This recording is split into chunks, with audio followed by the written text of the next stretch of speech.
Anaitwa George Cornel Chipeta ambaye Oktoba 29 mwaka jana 2025 alipata madhira ya kupigwa risasi na kitendo hicho kikapelekea kukatwa mguu baada ya kulazwa hospitali kwa siku kadhaa akiugulia majeraha.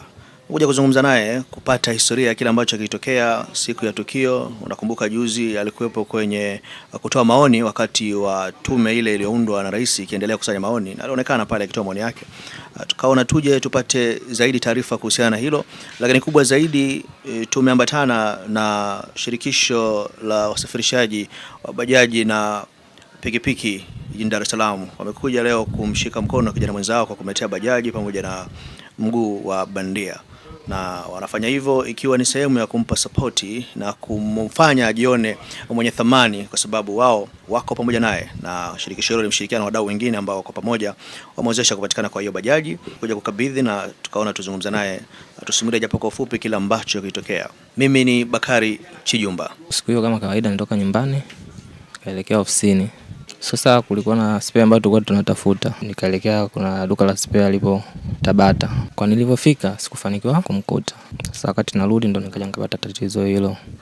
Wakati narudi nikapitia njia ya machinjioni. Nilipokuwa narudi sasa nilipofika darajani ndo nikakuta taharuki ya watu kutoka barabara kubwa Nyerere Road wanarudi huku wakiwa wanakimbizana, kuna taharuki. Sasa mimi nilipotaharuki kusimama hivi nikaona gari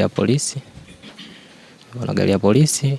Kageuza pikipiki yangu ili niondoke nilipokuwa natoka. Sana nigeuze nirudi nilipokuwa natoka, ndio nikapigwa risasi ya paja.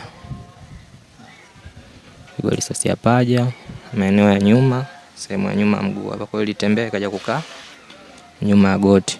Haikufanikiwa kunikata mfupa la nini, lakini ilinikata mishipa ya damu. Kailaza pikipiki nikalala chini. Sasa hapo nilikuwa naanza kupoteza sasa uwezo, ule nguvu zinaniisha, uwezo wa kuona kidogo napungua.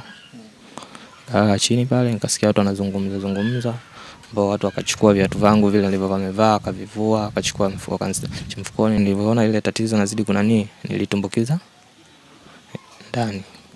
Nilitumbukiza ndani, wao walinisacha mifukoni tu, akachukua kiasi cha pesa nilichokuwa nacho. Kuna kusachi na watu wa kawaida au ni kwa ni askari? Sio askari. Askari nifanikiwa kuona walipita tu. Nilipolala pale, lakini hapo lani walitolewa wote.